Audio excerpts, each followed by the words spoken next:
Did we update thing? Yeah, you did. Good job. I didn't. I was already updated it throughout the Good. day. Hey, but it's updated. It's updated. Keep this in. Keep this in. Yeah, no, we're keeping it in, Cobb. Keep it in. Hey, everybody. Welcome to PodQuest, episode number 578. Hey! It's Wednesday, September 10th, 2025. I am Droo. With me is Walnut. Yeah, you had a little bit of a break between saying I am Droo and introducing me that I thought you were expecting me to chime in and Walnuts. Yeah, I needed to take a breath in there. yeah, I know. Cobb's out on assignment. Yeah, he'll be back next week. I'm just gonna say, send Cobb some love. His doggo got out the door, and they're trying to find the doggo. It's been a few days. They know roughly where she's at, but she's in the woods, so it's hard to find her. Yeah. So send Cabo. Yeah, send Cabo some love. Because they're trying to find their pups. Yeah. Yeah. And hopefully they get good news today. I'm hoping the reason he was like, nope, can't do it today is because they gotta go. Because they got word that she was found and she was captured and whatnot. Like, I'm hoping. Yeah. But yeah. How's it going this week, Drew? Not too bad. Yeah. There was some very recent wild news that, like, literally within the past hour just happened, and I'm conflicted on it. Basically, my response is I may disagree the fuck out of this guy, but I agree less with violence than I do with this guy, and I don't think it should have happened, even though this guy is a terrible human being. I mean, agree, 100%. Literally, I think it's come basically out that no one needs to be. I saw the video. He was dead the whole time. There's zero chance.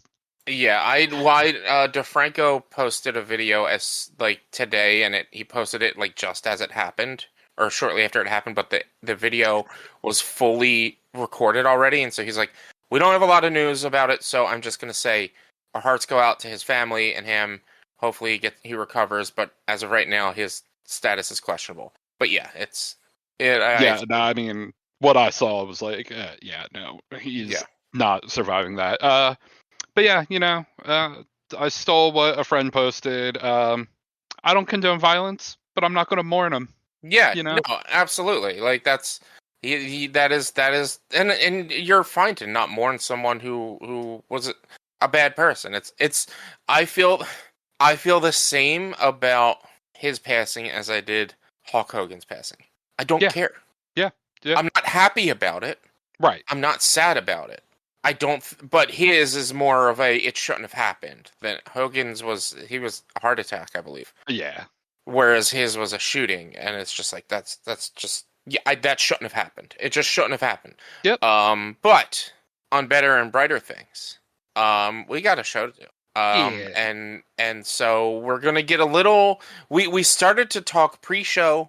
What's going up today is we started to talk pre-show a little bit about Drew's experience with Doom the Dark Ages. We're going to jump into that for a little bit. I already went over my feelings about it last week, so Drew was trying to beat it before today, but he's on chapter 17. He's still got like 6 hours. I have been playing a boatload of Hollow Knight Silksong. I think I've sunk 10 to 12 hours into it. Maybe more, maybe closer to 15. I'm not entirely sure. And I'm loving it. But we'll get more into that. We have a quick discussion topic that will open up about when that happens, and based on time and things like that, maybe we'll move the discussion topic down below. Yeah, we'll play it by ear. We're also going to talk about, me and Drew are big fans of improv comedy and Dropout, and there's been some really good Dropout content lately that we're going to talk about a little bit, just because it's a slow news week. There's a Nintendo Direct on Friday. If they would have done it yesterday, we'd have that to talk about. But no, it's on Friday. Thanks, Nintendo. Oh, apparently they have patents now for you can't summon monsters to fight monsters. I saw somebody post it on a Discord. I didn't do any research on it, but apparently Nintendo has that patented now. Interesting. So, yeah. But, Drew. Yeah. As you were saying as we were getting into it, so, yeah. You're not having fun with Doom? No, I mean, like, it's fine. It's fine. It's not a bad game, but I definitely don't like it nearly as much as 2016 or Eternal. Both of those I definitely beat on Nightmare difficulty. I was playing on Nightmare for a long while. I think it was up until the first time that shield boss. Yeah. That Yeah. then just becomes a regular ass enemy and is annoying like every fucking time he shows up. I think it was up to that boss. I was on Nightmare, and then I got stuck on that boss for a while, and I was like, "Fuck this! I don't care. I'm gonna just bump it down to whatever normal is. Normal, Hurt me plenty or whatever the fuck." But yeah, I don't know. I'm definitely not liking it as much as the prior two.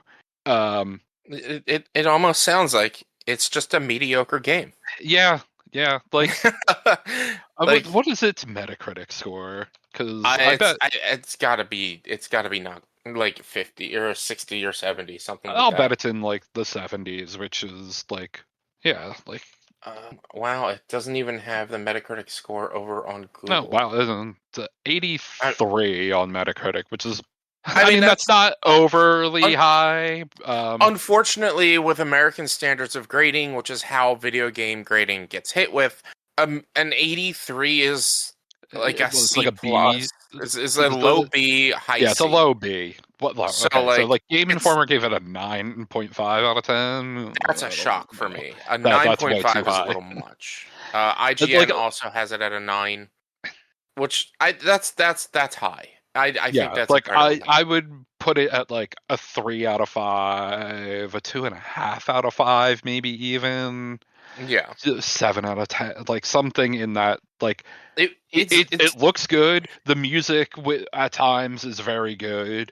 It's just a slog to play, and I oddly enough, scrolling through Metacritic, saw a sentence here that I agree with. The power fantasy of it all is more potent than ever, but id Software's experiment in excess proves that there's such a thing as too much. Yeah, there is too much. Like, there's too much to do. Each level takes long. You're on 17 of 22, and you're looking at roughly about an hour plus per. Well, if you're going to gather everything, it's an hour plus per. Yeah, I gave up on giving a shit about everything on the map. You had mentioned that you kicked your difficulty down. I ended up kicking my difficulty down. Did you bump it back down? Because I remember you said you bumped it up the Nightmare for a little bit. I remember bumping it up, but when I went to go back and play it the next time, it was back down. So I don't know if I did actually bump it up or not. Okay. But like I remember having a very hard play session, so I remember it being harder and it being a little bit more fun. But then like I was at your point. I was like, I'm over it. I don't want.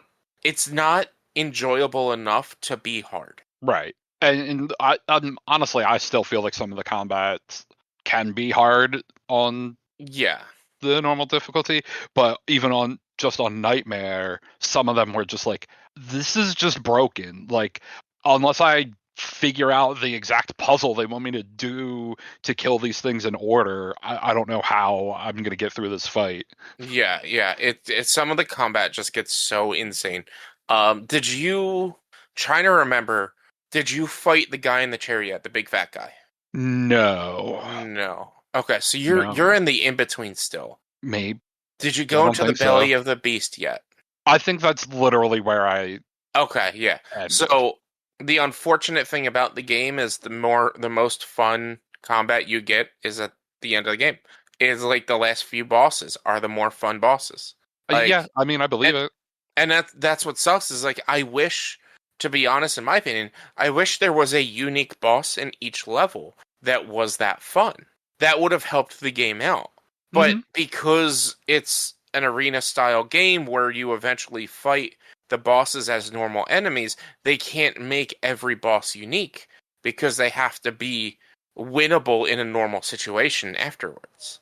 So it's not until later on in the game when you actually encounter like very unique bosses, and that's unfortunate in my opinion. Like those were some really fun boss fights. The last 3 major boss fights are really fun. I think it might be 20, 21, and 22 are the last 3 boss fights. Okay, yeah. And like, yeah, it's rough. It's rough. Yeah, it's definitely, there was just too much. They had too many ideas and just decided, fuck it, throw them all in there. Yeah. And a lot of them are cool, but then it's like, okay, like all the different shield runes, like you get them late and like all in a row real fast, and it's like, okay, well, I didn't have time to even like experiment with any of them.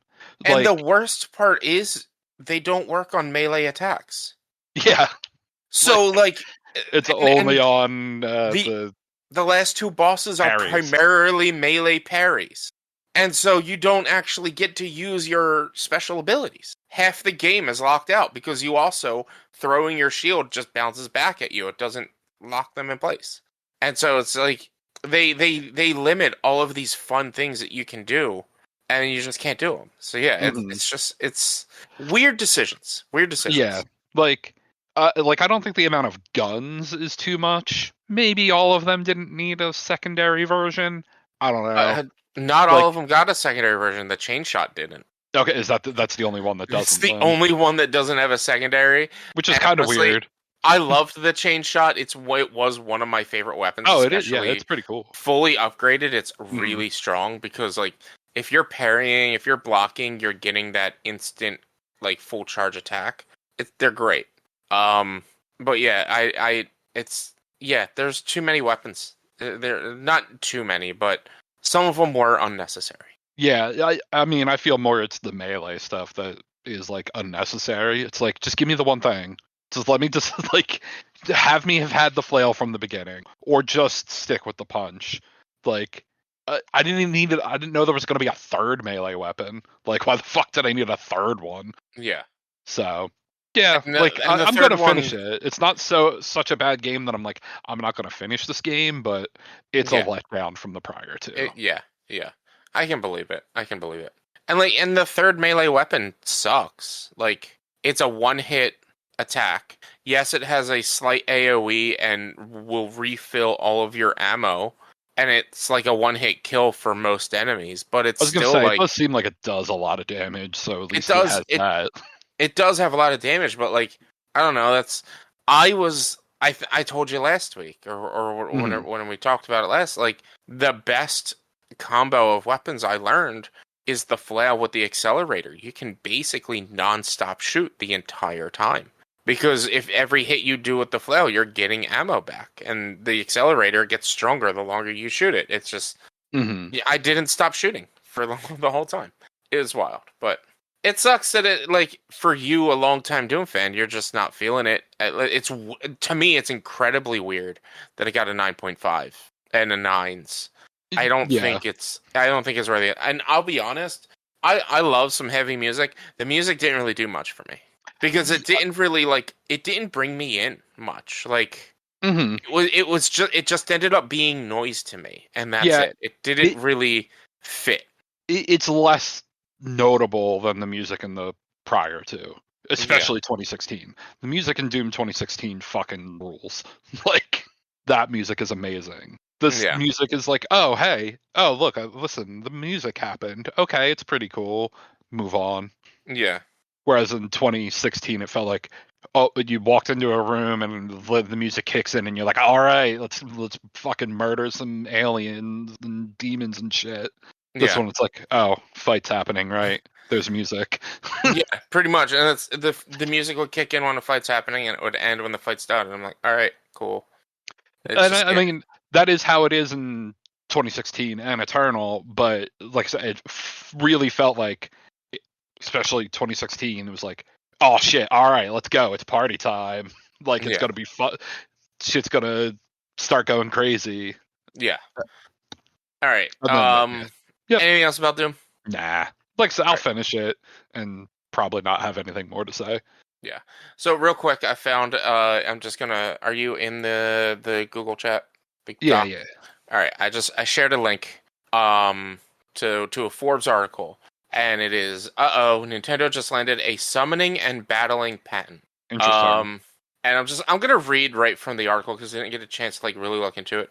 It appears that Nintendo may have hit the button with these patents. A new one just granted to the company has to do with summoning and battling sub-characters. And you may see where that's potentially going.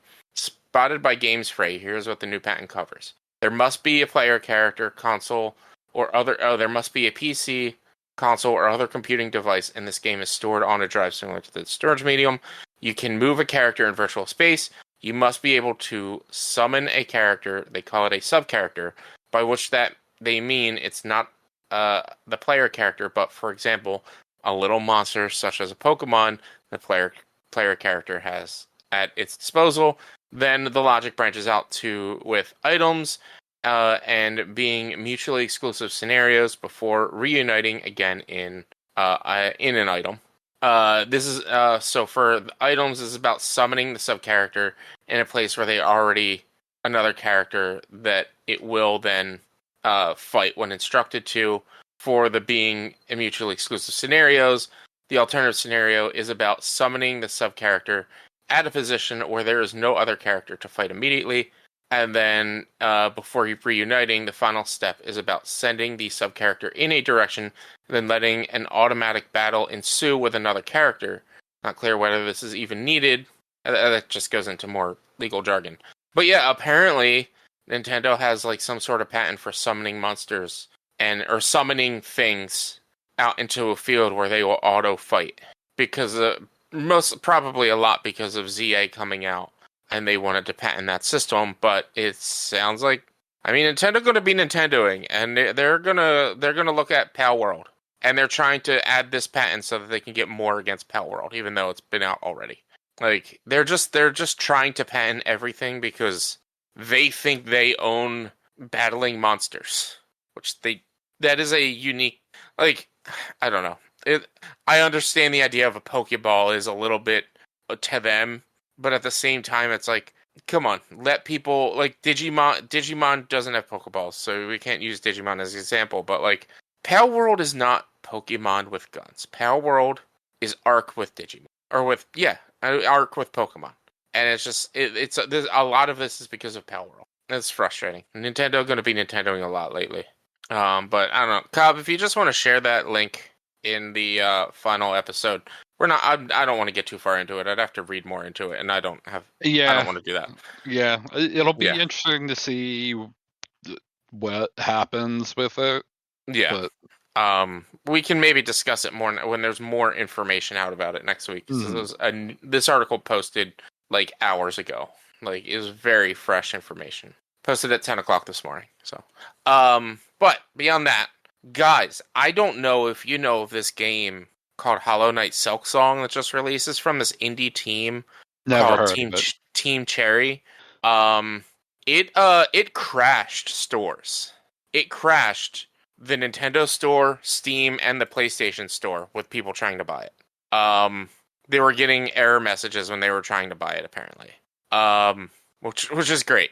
That's how many people wanted it. There's reports that a lot of developers, especially indie developers, delayed games when they found out the release date of this because they didn't want to be overshadowed by it, which makes sense, especially for indie developers. This is a huge game. It's been in the works for 4 years or something like that. It's like people have been waiting so long for it that it just makes sense. But I have been playing it. So it came out on Thursday the 4th. I started it on Sunday the 6th, right? Do I have those dates right? I think I do. Sunday would be 7th, yeah. It came out Friday the 5th, Thursday the 4th, but I did start it on Sunday the 7th. And I have roughly about 15 or so hours into it. Nice. It is, in my opinion, although it's been about a year plus since I've last played Hollow Knight, it is harder than Hollow Knight. I find myself crashing out more frequently than I ever did in Hollow Knight. It is a tough game. It seems to be a much bigger game than Hollow Knight, and it's got a lot of more unique mechanics than Hollow Knight did. For instance, in Hollow Knight, have you ever played Hollow Knight, Drew? Yes, I don't know exactly how far I got into it, but I have played it. It's fine. You know the mechanics of healing then. When you go to heal, you hold the button to heal, and it slowly heals mask by mask. As opposed to in Silksong, you hit the button to heal, and she starts to cast the heal, and you can't stop it. So, if you get hit during that cast, you lose all of your silk, which is your magic in this one.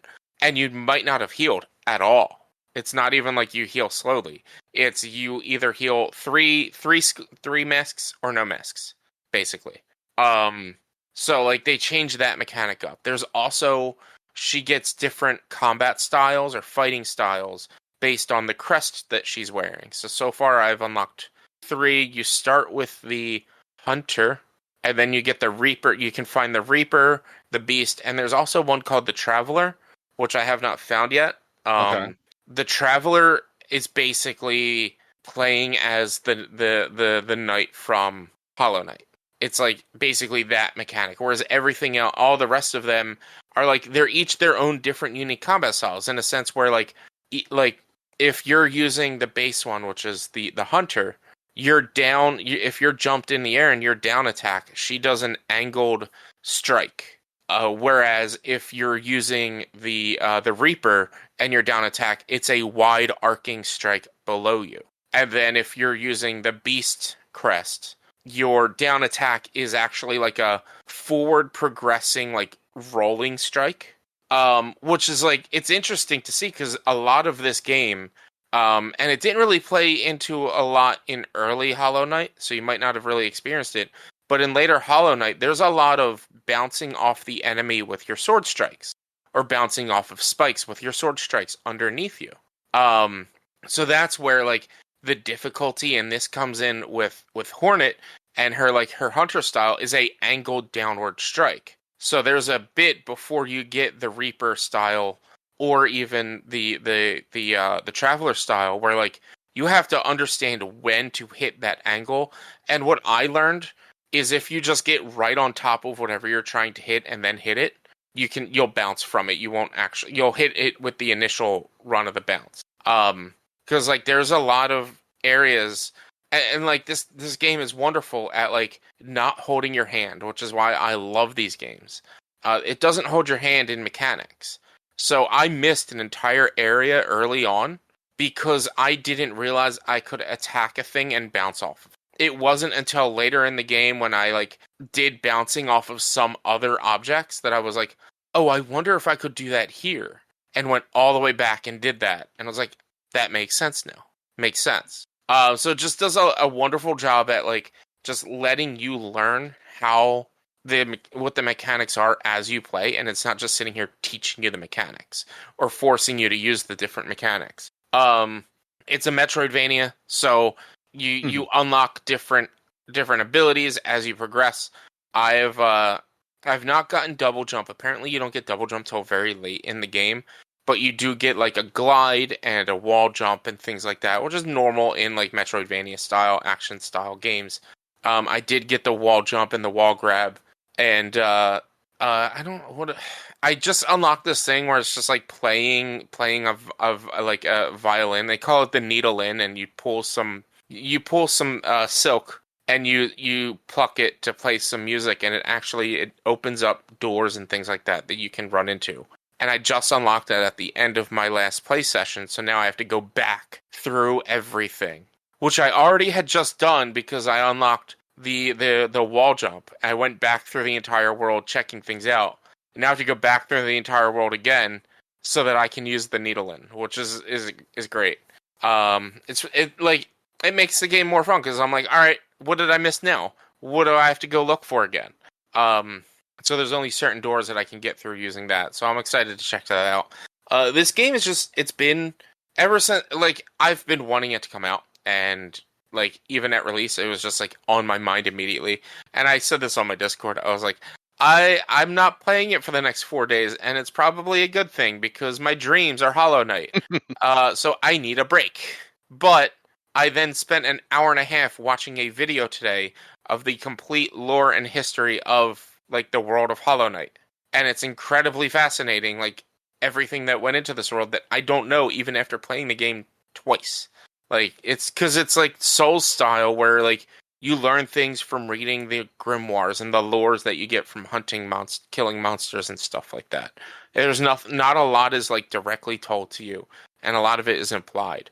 There's still no word yet, but I'm still on Act 1. I don't know how many acts there are in the game, but I'm still on Act 1. there's no word as to what the official ending of Hollow Knight is, and there's like 6 fucking endings. I did not know 7. That.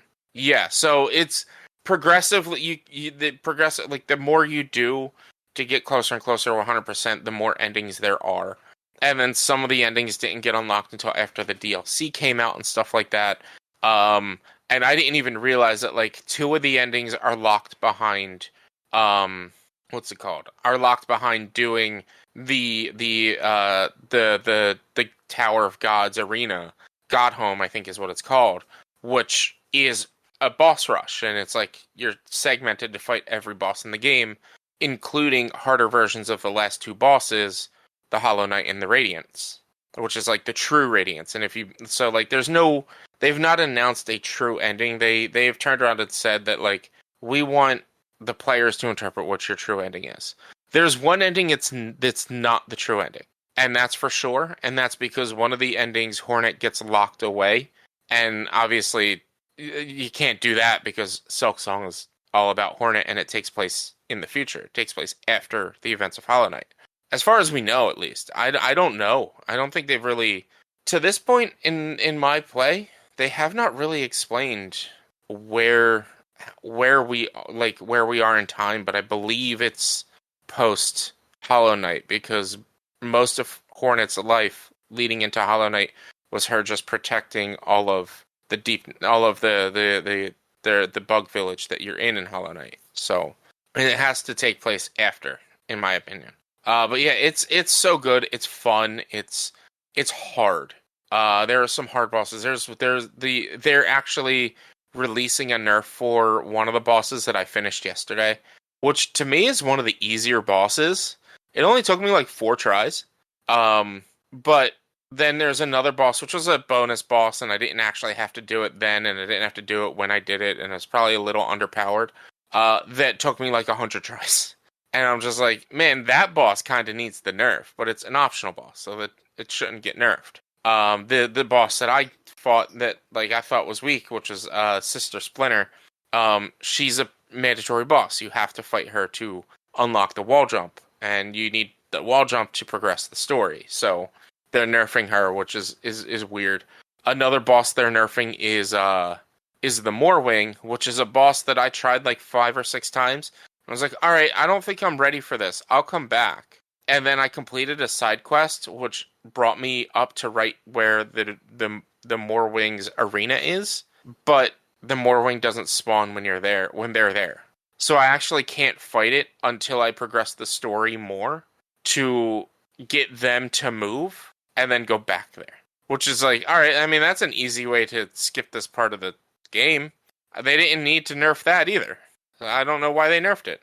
But yeah, it's the art is fantastic. The creatures and the enemies you fight are really cool. There are less bugs that you're fighting. There's still some bugs, but they're less bugs. You're fighting more like I've seen a lot of birds. I mean, I guess like worms and stuff are bugs. Worms and centipedes are bugs, but like it's like it's not similar to what it was in Hollow Knight. The enemies you fight are different. That's good. The magic mechanic is very similar to Hollow Knight, where the more attacking you do, the more you fill up your bar. This time it's silk and not like radiant energy or whatever they call, I don't know, or void energy or whatever they had, what it was in Hollow Knight.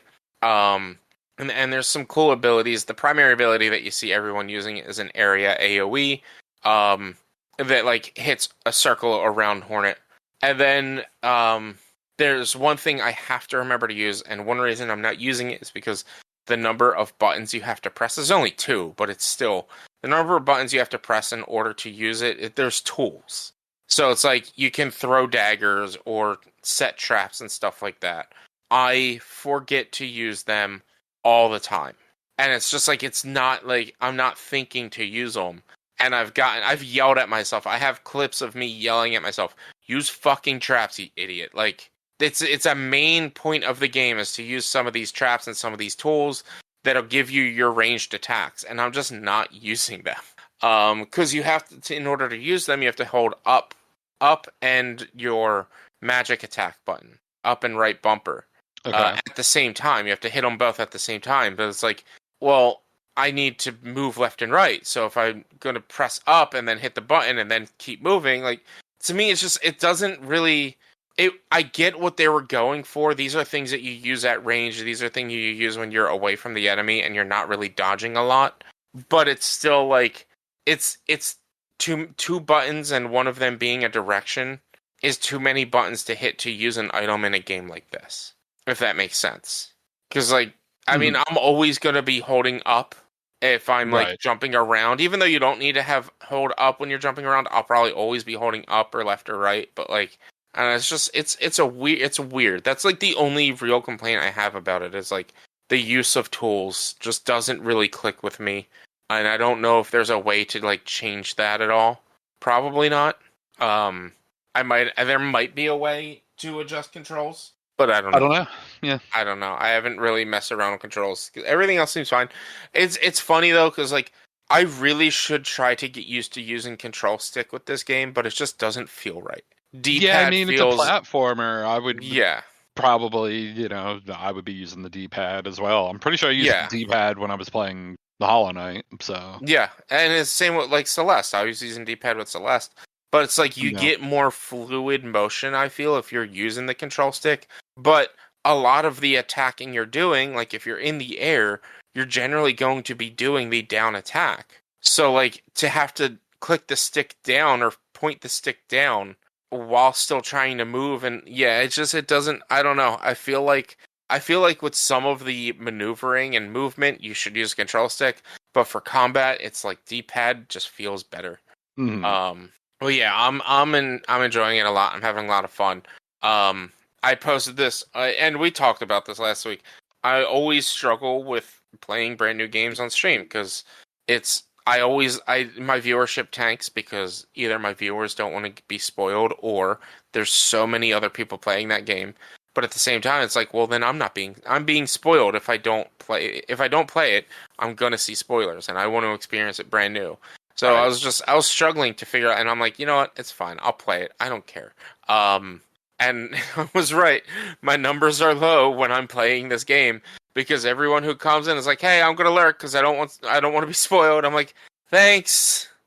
Thank you for like at least lurking. I appreciate it. I'm doing the same. I have somebody tabbed up that I'm lurking on stream that they are hidden underneath my Discord window, so I do not see them. But yeah, it's an incredible game. It's really fun.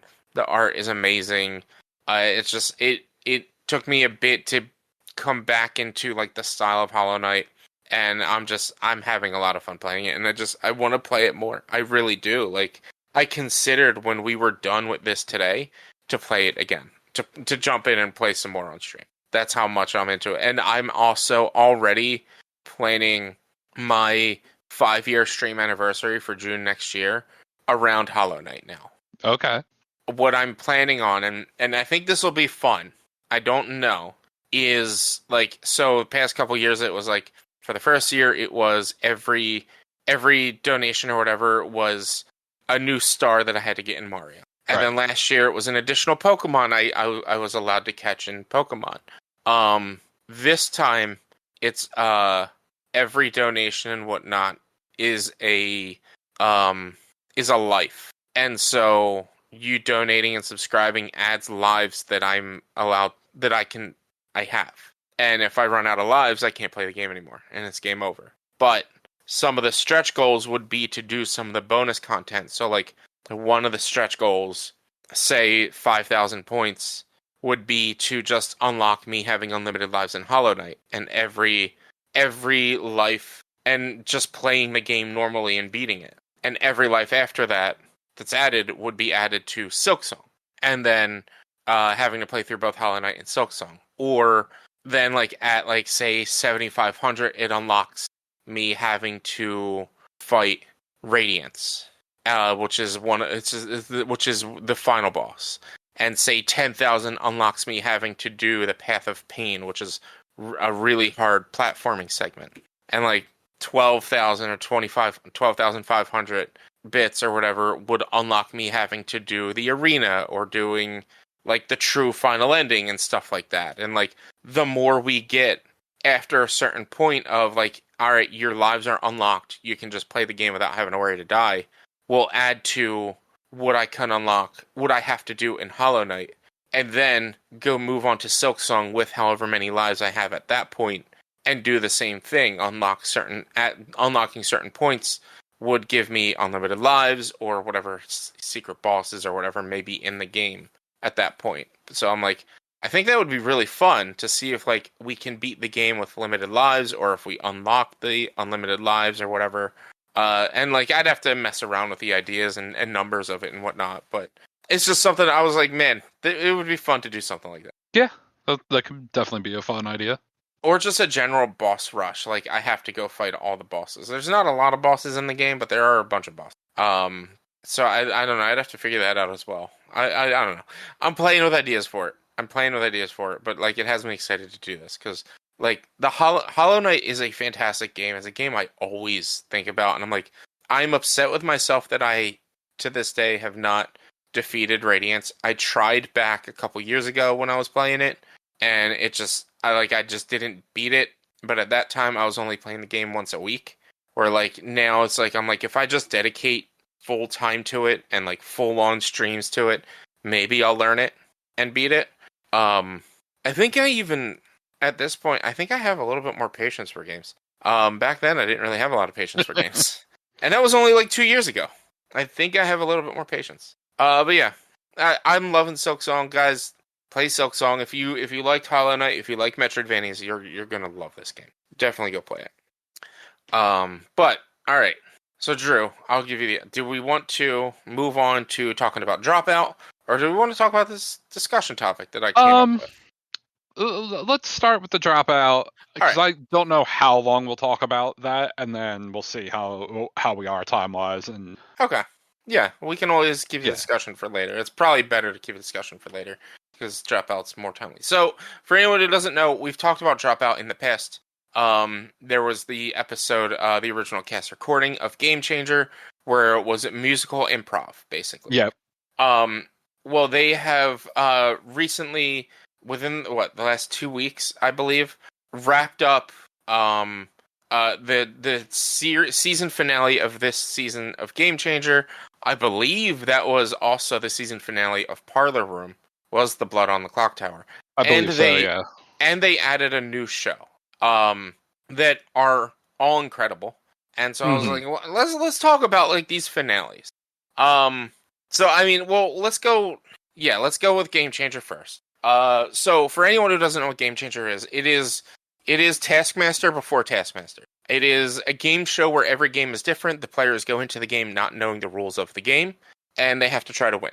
And Taskmaster, I think, was around before Game Changer. Probably, but there's an early episode of Game Changer where he's like the only game show where the players don't know the rules except for, and he mentions Taskmaster and like an Ellen DeGeneres, whatever, like Family Game Night, or like there's like 5 or 6 shows that did it, and I wasn't sure. I'm sure Taskmaster was first for sure. Taskmaster started in 2015. Like, season 20 of Taskmaster is about to start tomorrow, I think, or tomorrow or next week. 2 seasons a year, don't they? Yeah. I was gonna say season. They started 2015 and 2 seasons. Yeah. And they're actually doing so. The last 3 series of Taskmaster were going up on the day after it was live in the UK. It's going up same day as UK on their YouTube now. But anyway. Okay. Yeah. So Dropout itself is, if I don't remember if we said this, if you don't know it, it is an improv comedy based streaming service. It's very cheap. It's like $6 a month or something like that. It's well worth it. And they even suggest to sign up on their website and not like on any apps or on any phones, because it is cheaper that way, and they keep it that way on purpose. Like they make great content, and they're just going up higher and higher. And I think their recent price jump was like 50 cents. I think it might have been $1. It went from 5 to 6, I think. Yeah, and they're like, we're trying not to do this. The cost of making stuff is getting higher. but we're not going, like, they don't want to go to $10. They don't want to go to 15. But they make and produce amazing content. Their Dimension 20 is a name that a lot of nerds will know. They make Dimension 20, which is a D&D show. They also have Game Changer. They have a show called Parlor Room, which is board game content. Make Some Noise, which is all about improv, sound cues and things like that. They have a ton of great shows. Definitely check them out. But Game Changer is a different game generally every episode. They have some what they call game samers, which is the same cast come back and play the same game. And then occasionally they'll spin off some games from it. So original cast recording turned into a show, an improv musical show, which was fine. It didn't last though, and I barely watched the second season. It was okay. The original cast recording, nothing can hold up to the original cast recording. And then like Dirty Laundry became a spinoff, and their new show Crowd Control was a spinoff of an episode, it was basically a spinoff of an episode of Game Changer from this season, where they got a bunch of professional comedians to just do crowd work. But we'll get into that in a little bit. However, Game Changer itself has been on for 7 seasons? I believe so.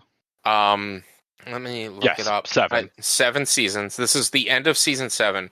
And about, I think, like at the end of last season, or midway through last season, there was an episode where Brennan Lee Mulligan was on it, where the whole goal of the episode was it last season or was it this season that they did that? Was the Olympics? No, that was one of the first episodes this season. Yeah, so there was an episode where he had to reach the middle. To win. Like that was last season. You had to be the middle. So it would be whoever can do this the best, and the person who was in the middle would win the points. After that, Brendan was like, I'm gonna get Sam back, and behind Sam's back, using his own money because he's the CEO of Dropout. He devised a plan to get Sam on Game Changer without Sam knowing. And what they created was this elaborate, huge escape room in a castle in LA, referencing episodes of Game Changer past. And it was an incredible episode that, like, they even did they did a viral marketing campaign. Like, they only told us there was going to be 10 episodes this season, and this was the 11th. There was this whole viral marketing campaign with the little games, the mini games that they released throughout the season, that if you played them and answered things, you would there's Reddit threads on this. It is wild, to the point where the day of release, one of the things you would unlock is that they needed a bunch of people to put in a password in a website, and if you put in a password, it would say the 11th episode of season 7 of Game Changer will be released on such and such day. And then Sam was doing all his marketing. There's no 11th episode. There's no 11th episode. They did an hour long, I think it was like a half-hour long Instagram live with Sam, where everyone's just saying the name of the episode is Samalama Ding Dong, and everyone's saying it, and he's like fake getting mad about it. It was such a great campaign that they did for this episode. And then they released it like noon Eastern on Monday, which normally they don't release stuff until like 7, 8 o'clock at night. And it was a giant escape room. And it was fantastic. It was hilarious. And it was like, there was so much work done to this, done to put this together. And it was incredible, with all of the like behind the scenes references and references to past episodes. I teared up throughout some of it. I was like, this is amazing. Because this show, to be honest, like Dropout in general, I love, and it means a lot to me. I watch it whenever I can. I watch through Game Changer and Make Some Noise like yearly. I watch through every episode like while I'm working and stuff, because it's a really good listen, and it makes me laugh, and it's hilarious. And I just like seeing all of these like little hints and tips and nods to past episodes. Like they did an escape room episode of Game Changer on Brennan. And it was Brennan, Siobhan, and Lou, and like there was an escape room. They were stuck in the green room, and they had some puzzles from that kind of. Mm-hmm. They made a nod to original cast recording, their musical episode, and they had the cast from that singing to Sam. They had the buttons from the Buzzer episode. They had the mouth from their early season. And honestly, it's my second least favorite episode of the first season, but it was nice to see that nod back to it. They even had they did a quick Sam Says during it. And they even got his wife in on it to trick him and lie to him for like a year. And what they did is they told him he was going to have a variety photo shoot, and he gets this photo shoot dressed in the Game Changer suit, and then basically out comes Brennan wearing a suit that's the same shirt that he generally wears on Game Changer, which is this plaid suit. And he's like, "Nope, you're on Game Changer now, or Change Gamer. Come on." And it was fantastic. It was wonderful. And I've thought about watching it like multiple times since that episode came out. Yeah, I mean, yeah, I probably should go back, because I bet there's even more slightly hidden things in there that'd be like, oh, hey, look, that thing. That's from that episode.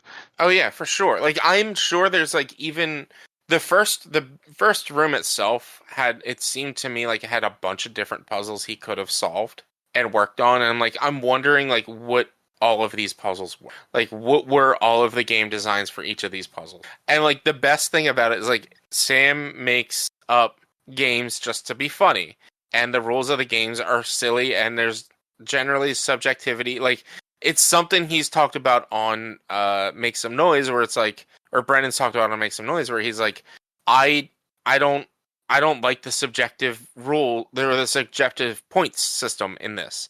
Like, I need some objectivity to it. And so during the whole episode, Brennan was like, yeah, well, all of these you can win on merit. You actually have to try, and you have to do your best. And it's not just subjective whether or not you win or lose. And I was like, that's fantastic. It's so good. And it's just like, it's very timely. Like, I feel like with the recent announcement of Brennan being the lead DM for Critical Role for the next probably 2 years, anywhere between year to 2 years, I feel like he's definitely not stepping down from Dropout, but he is going to have to take time away. And so this might have also... He signed a new contract with Dropout, so he's definitely not leaving. But I would not be surprised to see him less next year. Yeah, he's gonna, and it's like we saw him less last year because they had their baby, and now like it's like, all right, he's lead creative for the main show of Critical Role. Which I'm gonna be honest, my thoughts on that are this season's probably gonna go between 50 and 75 episodes. It's gonna be the shortest season, not because it's gonna be bad. Just because it's probably an experiment, and who knows how it's going to actually go. And with that many people to wrangle up, it's going to be difficult. So, because they're saying that they're going to have them all available for every episode, just in case there's crossover. So it's like, for that, I'm like, it's not going to be a full 150 plus episode campaign. I think it's probably going to go 50 to 60 episodes. And then it's going to be done, and then I have a lot of feelings about that I think I'm going to make a vlog about soon. I just want to put together my thoughts in paper and not just riff it. But yeah, so there was that. It was great. Then, Drew, I know you love Blood on the Clock Tower. If you want to talk about this episode, you know more about this game than I do. But watching a lot of people playing Blood on the Clock Tower gets me interested in playing it as the storyteller and less as... like I've already talked about, I don't really... It's weird to say I don't like social deduction games when I love playing games like Among Us and Lockdown Protocol, but like social deduction live action games are like not my cup of tea because I'm a bad liar when you can see my face. I mean, that is fair. People do have that complaint about any social deduction game. I thought that episode was fun. I feel like they edited it a bit weirdly, that like at times I felt like they weren't doing a good job of kind of really letting you know like exactly what was going on from like the outsider point of view, in ways that like I feel no roles barred, and then like the official Clock Tower channel, although their games are more official Clock Tower channel is more online games. But overall, like it was a good episode. I don't like the change they made with the demon. I just don't think Marionette is good in that script. Yeah, I thought the Marionette there was a weird concept of the Marionette being like the idea of you don't know you are bad, and you only find out that you're good until the end of until either your demon dies or the game ends, and there's basically no way to lose as the Marionette, it seems. Well, I mean, if evil loses, you lose. Well, no, because no. So you are not actually ever good if you're the Marionette. Okay. You just think you're good. Oh, right. See, and that's where I was. That's where like I'm confused. Because like they told Kearns he was the Marionette when he wasn't, and that's where I'm like, and it was fuck, what's his name? That was the Marionette. I forget his name. I've seen him before. He was very fun on that for sure. He's the host of Crowd Control, right? Okay. No, he's not. No, he's not the host of Crowd Control. That's Jaquise. Shit. So I guess that is the good thing about the Marionette, is that the evil team can potentially loop in an actually good player into thinking they're evil and unintentionally helping out the evil team. Like, because the Marionette never knows that they actually are evil.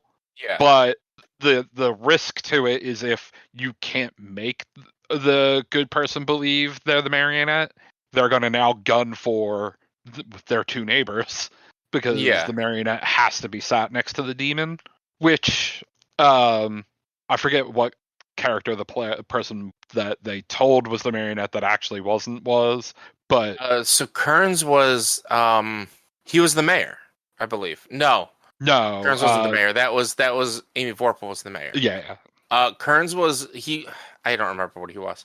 I think he was like was he the washerwoman?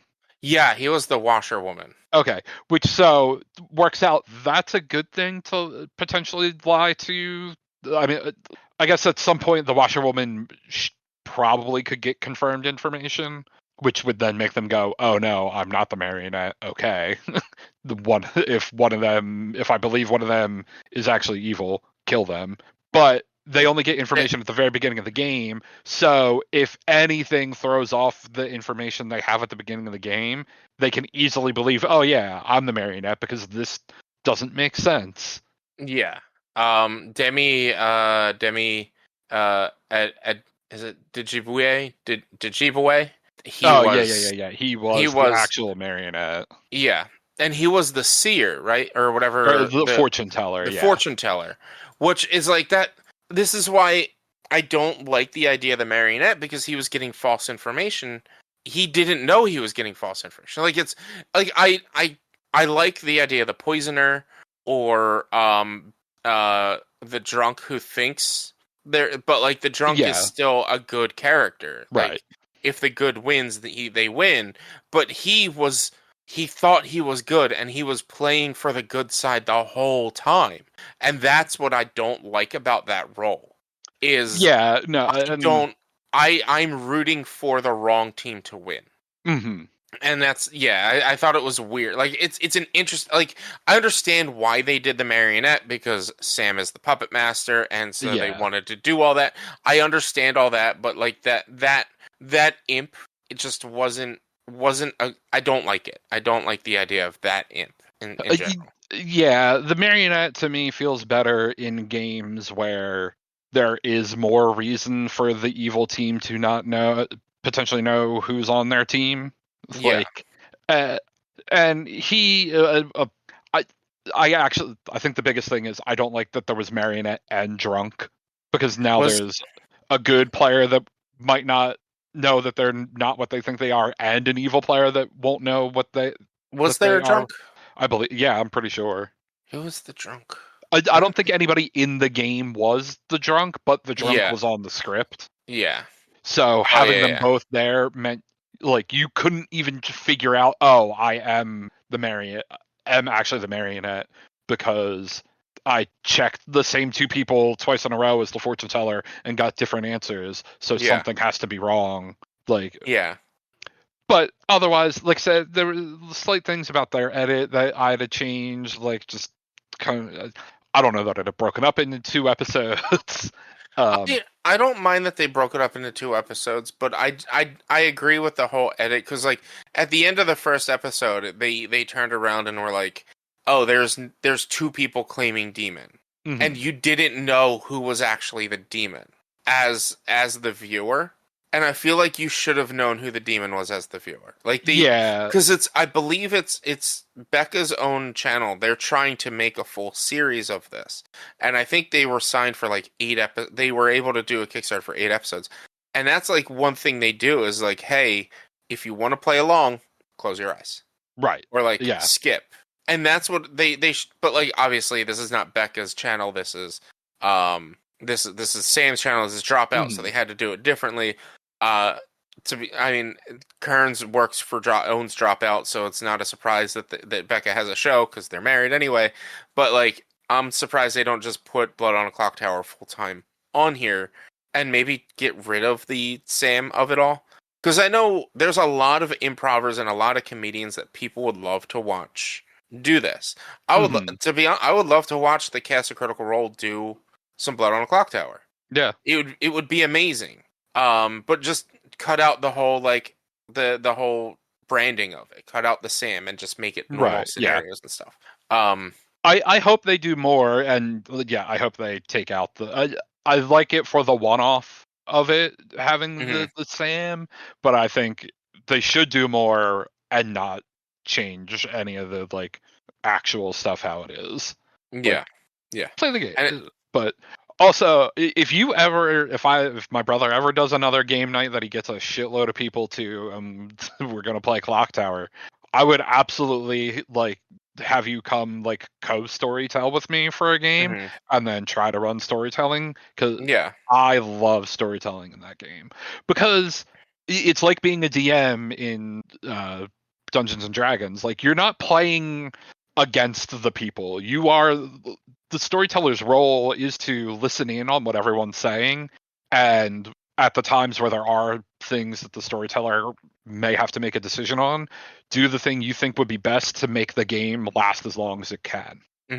So, like, for example, there's a character, the Undertaker. They get to see what whoever got executed that day, they get to learn what role they are. Yeah. Now, if they're poisoned, or they're actually the drunk, you and an evil player got executed, or, I mean, like, almost definitely early if an evil player got executed, you might want to know what that evil player was bluffing to be, and show that Undertaker the bluff. Make the Undertaker that's poisoned believe that evil player is good. Yeah. Or, you might want to make them go, this person that was really hard pressing as being very good, you're poisoned. No, show them they were an evil. Make everyone stop believing a single word that person says. Yeah. To try to balance things out. Now, late in the game, you might not do that. It depends. But like, as a storyteller, you're trying to get it to Final 3. So if you need to back up something evil's been saying, back them up by, if it allows, like, you obviously, if the Undertaker is healthy, you can't just lie to them. But if they're poisoned, bam, okay, perfect. The town knew, the evil team knew to poison this person when someone got executed. You reward the evil team by doing the good thing, doing the good play. Make the evil team a little stronger for the next day or two, essentially, and you balance it out. Yeah, and I will say, like, both Good Time Society and Dropout did the same thing. They have separate areas that people can go and talk. And I like that idea of, like, hey, y'all got 5 minutes, go do whatever you want. Yeah. Like, and 5-10 minutes, you can either stay here or you can go elsewhere and talk. Yeah, Go and talk. so like when you're playing live, like when we're playing games at my brother's house, it's like, okay, just go, literally go talk.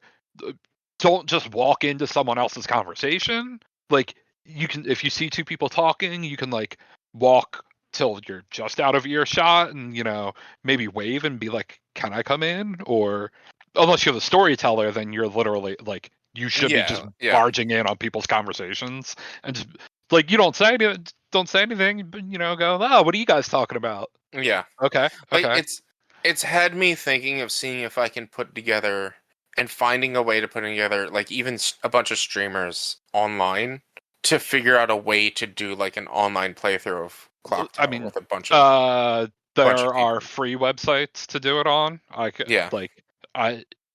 would run a game or co-run a game with you if you wanted to be the storyteller but wanted like backup for like co-storytelling is definitely a thing and actually seems like a very like it is a very good way to get new storytellers into it because it's like okay, here's the rules and it's pretty easy to go like here's the rules, do the thing the rules say, but getting that like mental build up of like okay, this person said this person said this specific thing happens, what should I do, is a thing that takes repetitive times playing and storytelling to be like, okay, this is what'll like balance the game more. Yeah.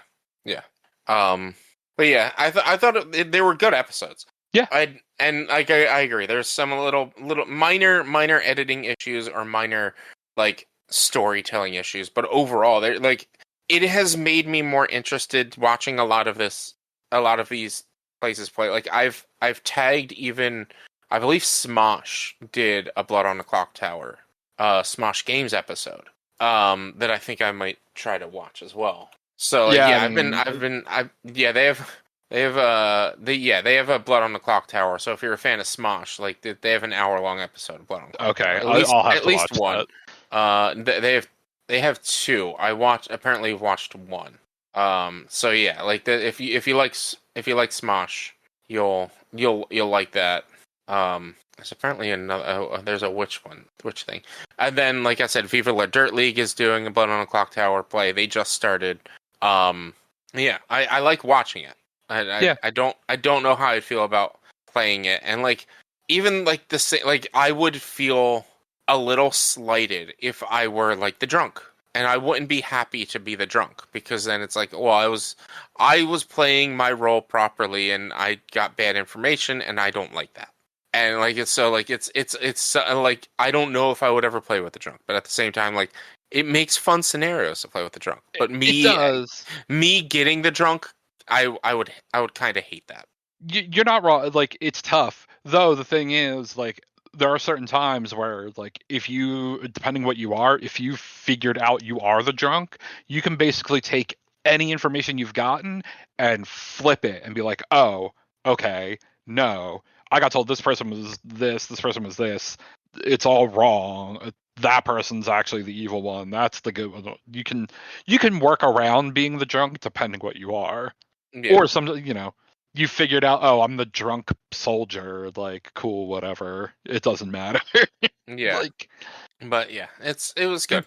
The last thing I want to talk about, like I said, there's a show called Crowd Control. They just aired the first episode this Monday.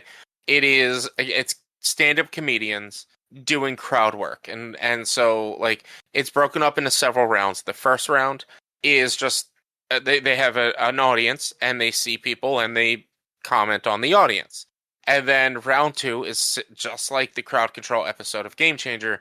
They unzip their hoodies and they have shirts showing like, ask me about this, ask me about that.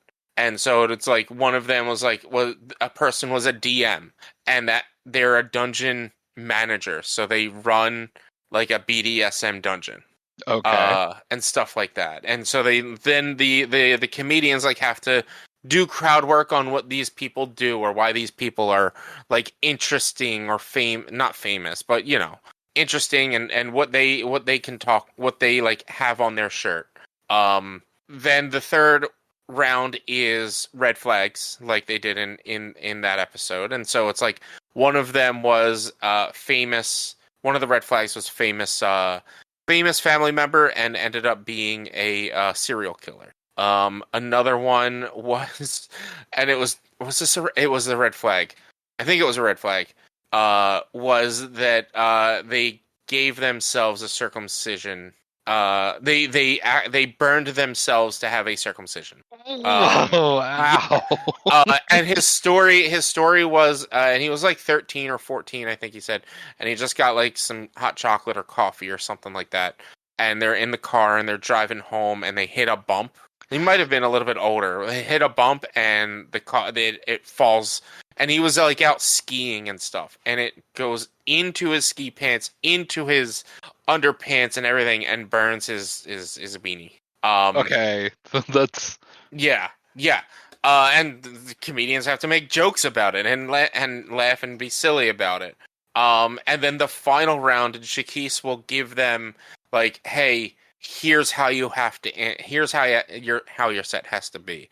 So, like, one of the people was like, you need to do a set like you're a comedian who just got canceled.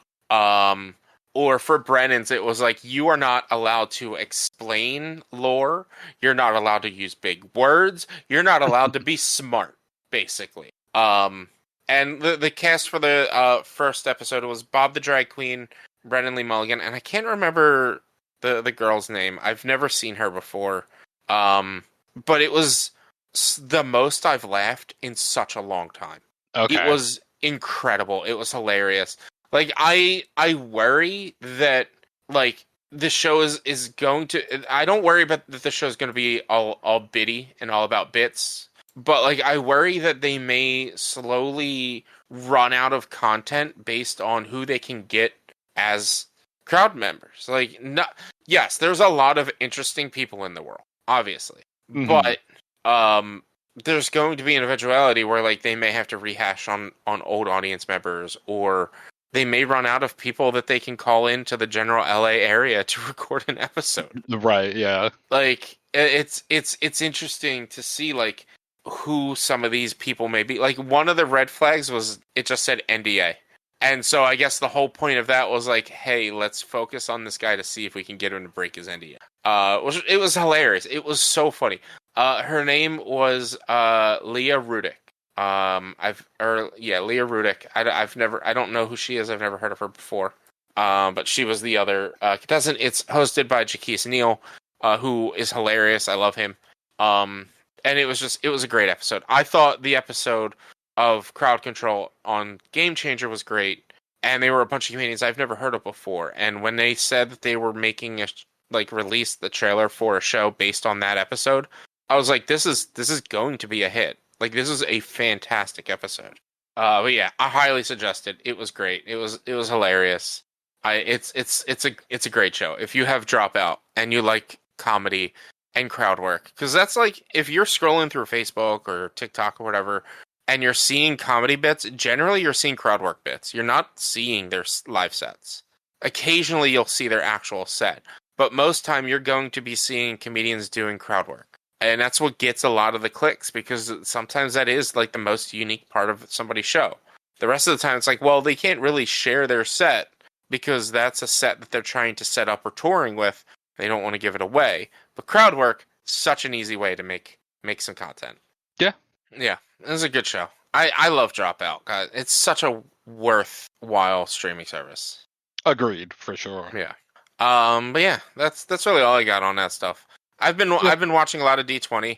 I've been watching Cloudward Ho. I haven't watched Battle of the Titans yet, which was the wrestling one. But I'm looking forward to watching that when I catch up on Cloudward Ho. But yeah, it's great. So how you feeling? You want to have one last discussion, or you want to call it? We can do one last discussion. We're only at an hour 15. So this was a question I came up with a couple of days ago, like a couple weeks ago, or maybe within the last week, actually. And it's like, the question is, what game genre do you not like and why? And because obviously I know, Drew, you hate Monster Hunter, but I'm not saying tell me why you don't like Monster Hunter. I'm saying, like, what is a game genre, like a first person or this or that you cannot stand playing or you don't like playing, and why don't you like playing it? What is the reason? I thought of this because I had just played Doom, and I kind of realized I don't like first-person shooters. It doesn't, as weird as this sounds, but more specifically for Doom, but as weird as it sounds, like, it doesn't feel realistic to me, because a lot of times I don't get that when I'm playing like a third-person shooter or a third-person game, I at least have like a sense of what's behind me. But when I'm playing some first-person shooters, unless they're done really well and have really good audio, I don't know what's behind me. I can't hear what's behind me. I can't feel that something's right behind me. Like, I'm backing into walls because I don't know they're back there, because I can't feel that they're back there until I get stuck. And so, like, to me, it's unrealistic to play a game where you can't feel, you don't have peripheral vision, basically. And that, like, kind of takes me out, and one of the reasons why maybe Doom and arena shooters in general don't really click with me. Yes, I loved Apex. I thought Apex was great. I had a lot of fun with it. But that's like a different style of first person. Like, that's more tactical, slower paced. You get to know your surroundings, whereas the games like Doom and even like Call of Duties and stuff, you kind of just got to keep going.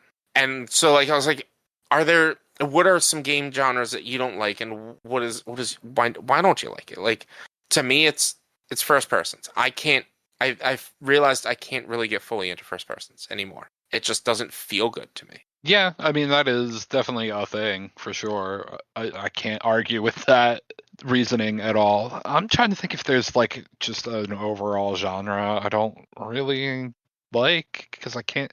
I mean... And, like, I mentioned Apex, like, there's always those diamonds in the rough. There's always those ones that you'll like, or those ones that, like, do it well enough, the audio is good enough, or the visual cues are good enough that you're being shot from behind or whatever, that you'll know where things are. But, like, a lot of times it's like, yeah, I don't find them the most entertaining. Yeah. So there's nothing like that. I haven't really played, like, the only, like, Soulsborne I've played is Bloodborne, and I didn't really get that far into it, because like, it wasn't clicking with me, so it might be that style of, like, big boss fight third-person action games. Yeah, I mean, third-person action RPGs, like, but like but it's not. So Soulsborne style is like Soulsborne. Right.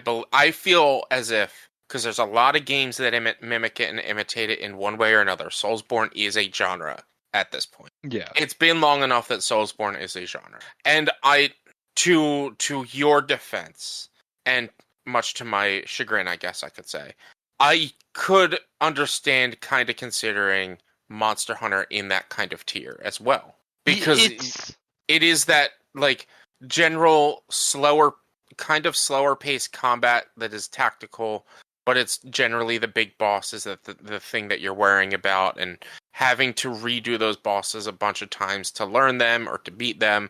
Like, there's more of a reward to beating a boss in like a FromSoft and other Soulsborne game than there is to a Monster Hunter, because there's no real bosses in Monster Hunter. They're all just monsters you're constantly fighting. But yeah, I can understand it. Like, it's not for everyone. I totally get that. And again, like, I've literally only played Bloodborne, and maybe if I started with, like, a Dark Souls, I would, like, get more immersed in the world, and I feel that is a bit of what a lot of people really like about the Souls games. Yeah, because, like, Souls, in the instance of, like, FromSoft in general, technically you could say Bloodborne and Sekiro are spin-offs of the Bloodborne genre. Like, they are not, like, what of the Soulsborne genre. Like, what them base games of the Demon Souls and Dark Souls, they are a lot different than Sekiro and than Bloodborne even. Like, they still have that style, but, like, Bloodborne doesn't have a shield. There is a shield. It sucks. No one uses it. Bloodborne is all about, like, the staggering enemies and the perfect shots with your bullets, and like, there's not a lot of, like, magic use in that game and stuff like that. It's a very Victorian style. It's a very different style than, like, the Dark Souls game. So, like, you picked, which a lot of people would argue is one of the better games, but it is kind of more of a spin-off than the rest of them. But my experience of FromSoft games are Bloodborne, Elden Ring and Demon Souls. So like, I don't even have the experience of Dark Souls 1, 2, and 3 yet. I'm trying to think if there's anything else that I just like do not play, because it would be like, oh, you told me it's that kind of game. No, I don't want to play it. Yeah. And like I'll always, if somebody wants me to play a first person, I'll give it a shot. I'll play it. I'll play it through it. Because generally first person shooters, they're usually pretty quick. They're usually pretty short. Like 10 to 15 hours. But yeah, it's like I'll notice. I'll understand that. Yeah, I'm probably not going to get the most excitement out of it. Unless some really fun, crazy things happen while playing it. Right. Yeah, I don't know. Is there anything other than first person shooters for you? See, I don't know. It's hard to say because like I do play so many different games. That like because I'll sit there and I'll play a good friggin' like a sim game, and I'll play slice of life games and like farming sims and whatnot, and I'll play city builders. Like I play so much and I love them all. Like I can't really at the moment fully think of it, but it's definitely one of those concepts of like, if I were to play a genre that I generally don't like, I'll probably know it. Like it's like I haven't played one that I don't like in a while to be like, all right, yeah, I don't like it. Yeah, it's hard to fully say because yeah, you generally stay away from the games and the game types that you don't like. So when it's being brought up to what you don't like, you I don't know. I don't know what game I don't like because you don't play them. But yeah, like arcade racers, I guess, is another one. I love a sim racer. I love like a Forza Motorsport or Gran Turismo. But like a Forza Horizon, like it didn't click with me. It was too arcadey and not realistic enough in a sense. Like it just didn't fully click. But like maybe it just wasn't what I was looking for at the time. Like I will play it because I've gotten into some arcade racers. I was just like, man, this game's really good, and maybe just Forza Horizon just wasn't it for me. But yeah, nothing else that I can. I mean, the only other thing that I can think of is Roblox. The genre of Roblox. Whatever Roblox's genre fair. Is, I don't even know what Roblox fucking is. I just know I'm never playing it. It's a variety thing. I know, and it's like it's a user built thing. It's a system. It's a game system, and it's like I don't care about Roblox. I think Roblox needs to stop, especially after the recent news and stuff that's going on with it. Yeah. I kind of feel that. I mean, not the recent news and all, but like I've never touched Minecraft for like similar reasons. I felt like, what is this game? This isn't. What is this? Like, why? Yeah, and like Minecraft is an interesting one to add to this. To add to like comparing Minecraft to Roblox is like it's kind of apples and oranges. But see, like in my head, they're like the same thing, basically. But I don't know. Like I've never touched either of them, so I legitimately don't know. So but in my head, it's like they're not game. They're not real. Like Roblox, yeah. Minecraft is like I love survival crafting games, and that's what Minecraft is. Minecraft is a not voxel world, but like a fully customizable survival crafting game that has a beginning, that has like an actual sort of like it has a progression line. It doesn't really have a story, but it has real, true to life game mechanics, and like if you play it on your own, you can progress just as much as if you play it with people. But if you're playing it with people, you can create different world economies and things like that. It depending on how much of an RP you want, or you can just dick around and play building blocks if you want to. Whereas Roblox, like it is a system that people can create games in. Kind of like Minecraft. In Minecraft, if I were to like buy Minecraft or just download, if I were to buy Minecraft, is there like I start the game and there is a thing I'm supposed to do and that's the end of the game? So there is an end game boss.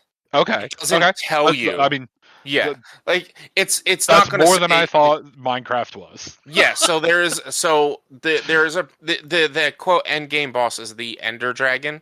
Okay. And there's a lot of steps that you have to take to get to the Ender Dragon, because there's the overworld, the normal world, and then there's the I don't remember what the underworld is called. And like you need different materials from both the worlds in order to enter the Ender Dragon's realm to fight the Ender Dragon. When you fight the Ender Dragon, that is technically the final boss. That is okay. it's probably really the only boss in the game, but like that is, if you were to play the game as there is a goal, that is the goal. Gotcha. But and that is, there's more of a goal in that than in 7 Days to Die.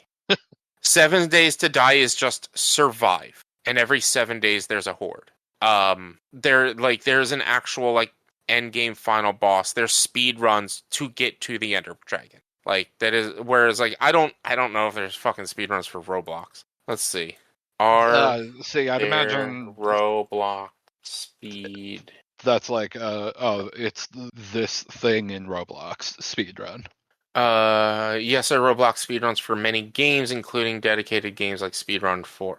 Okay, so yeah, and again, that's the point. That's the idea of Roblox, is like Speedrun 4 is a runner game. It's not like there's no base game to Roblox. Roblox is a community-based game that makes games, kind of thing.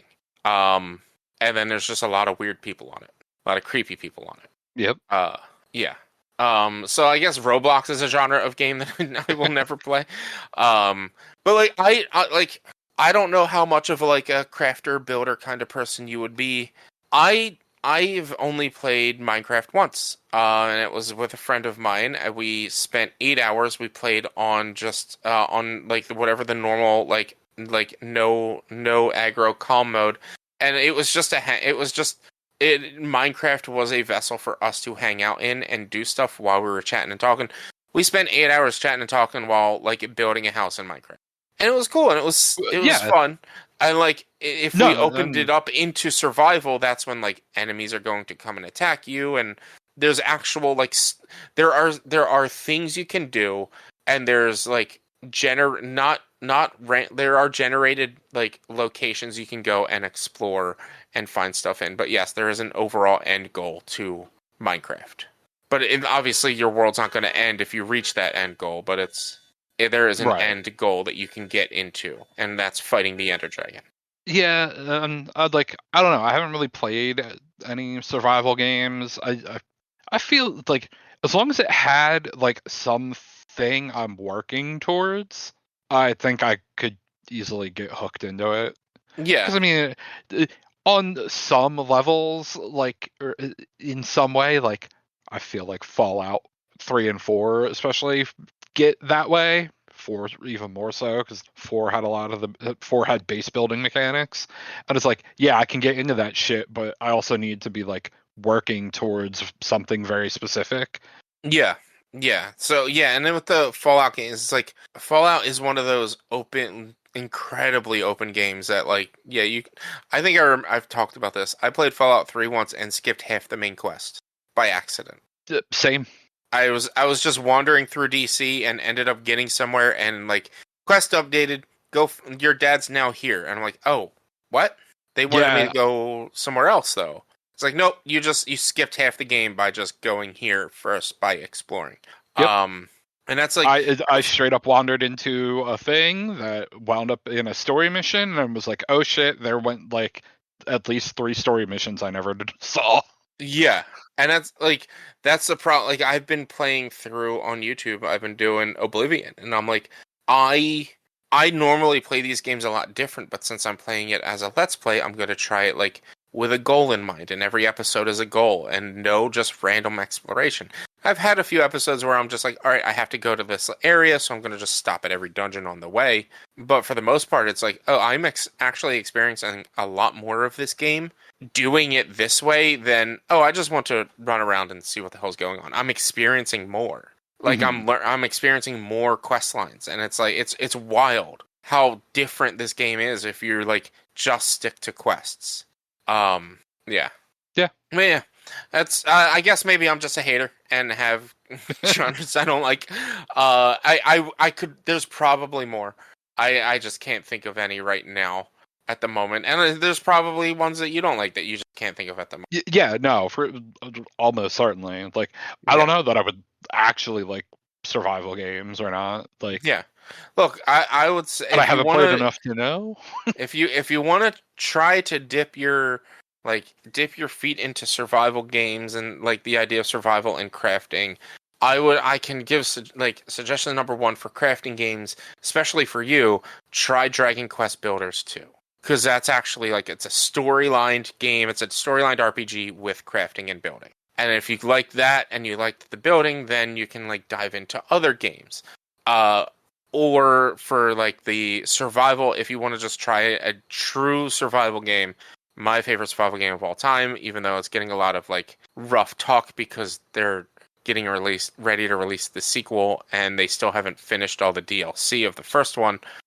Is fuck, why am I blanking on it? The Long Dark. I think that is probably the most incredible, like, true survival game where it's just, like, there's no building, there's no base building, but you're exploring, what is it, like, Upper Canada or Alaska, and you just have to, you have to go from point to point, and, like, you can't build your base, you have to find an uninhabited house, which they're all uninhabited, but you have to find a house that you can break into and live in there when it gets too cold, and you have to manage your warmth and your food and your energy and your sleep, and you can't stay in too long because then you'll get cabin fever.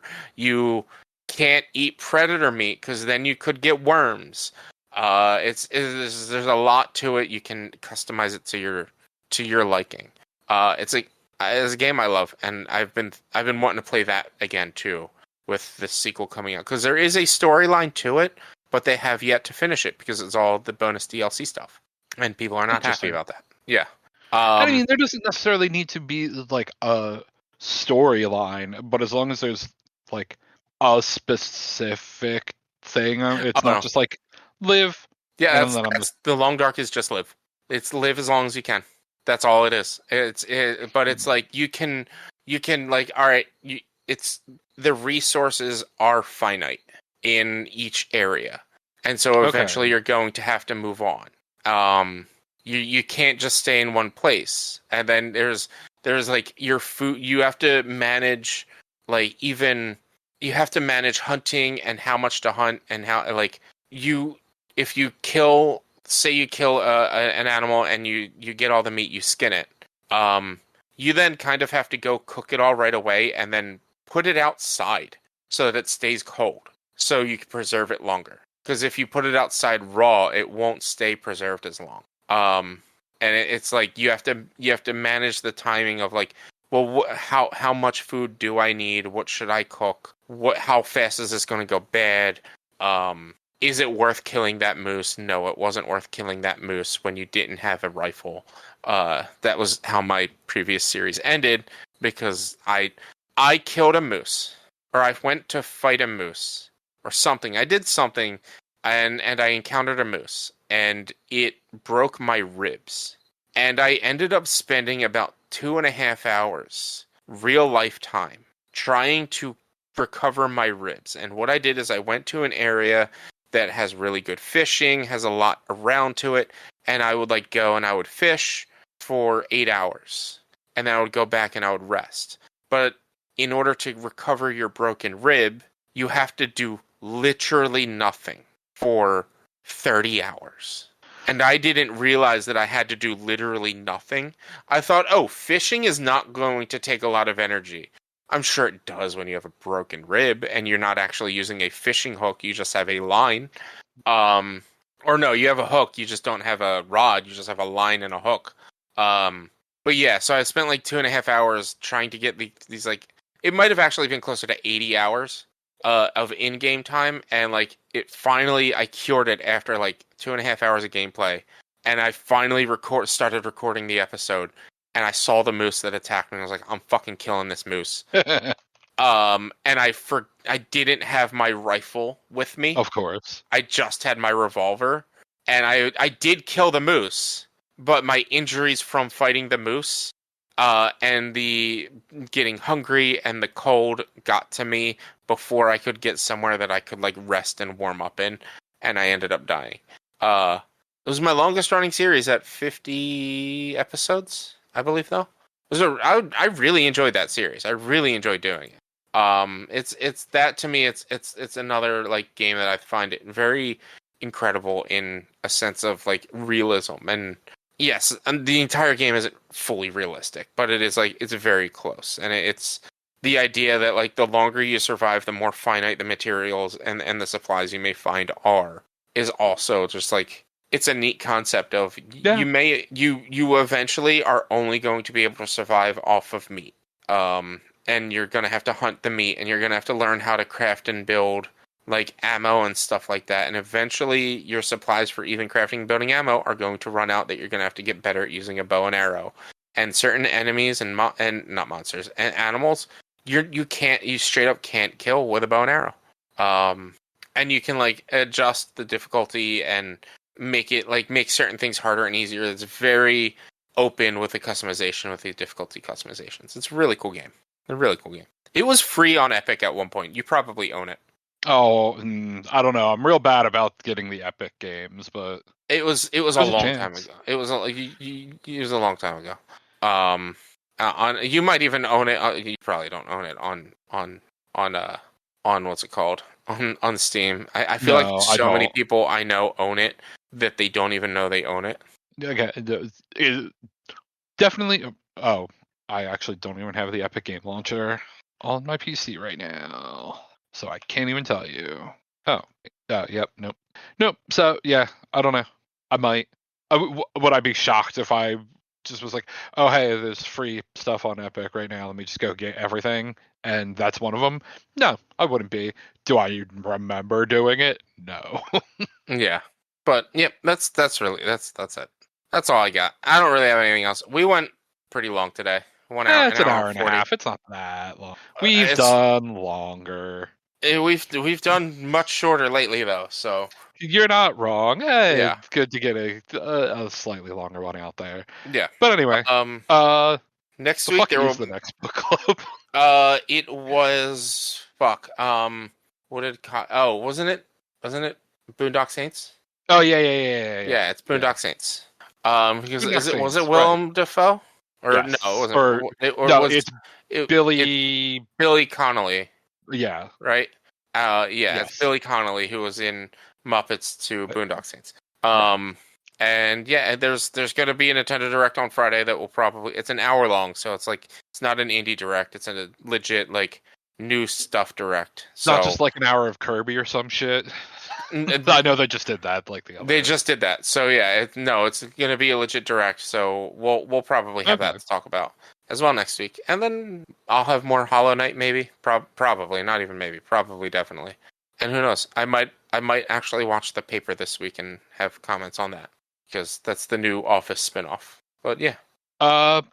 So anyway, you can find us on all the socials. We're on Twitter at @1_quest. Facebook is OneQuest Online. Instagram is @1_quest. youtube.com/OneQuestGames. Video? Fuck. I forgot all of the things. For what I wasn't listening. YouTube, yeah. YouTube.com/OneQuestVideo. OneQuest Video, yeah. OneQuest Video, yeah. You can go to our website, one-quest.com. We have a Patreon, patreon.com/OneQuest. You can give us some money. Maybe give us some money. You can send us emails to social. Correction. Give Cobb some money. Give Cobb some money. He's the one who has access to it. That's true. I mean, if we got enough money, he would maybe give us some of the monies. No, he'd have to pay himself back for the last 15 years of paying for hosting. Yeah, send us emails, social@one-quest.com. PAX is coming sooner than it seems. We'll be at PAX Unplugged. Bro, I haven't even gotten my email yet, so I don't know if I'm going. Wow, weird. Yeah, I haven't gotten my email yet. How am I the only one that's gotten one? You better get one. PAX, I better get one. If you're listening. I've thought about going back and filling it in again. Maybe send an email. I'll have to find a contact and say, hey, But like, unfortunately, if I don't get a badge through media, I don't know if I can even afford to go. I feel you. If I probably maybe all day I would go otherwise. Yeah. That's things. Yeah, that's a show. Twitch.tv/B_walnuts. Holla and Sea of Thieves. Still trying to figure out my October plans. I don't know yet. That's it. That's a show. Goodbye. That's a show. Have a good one, everyone. Bye. Bye.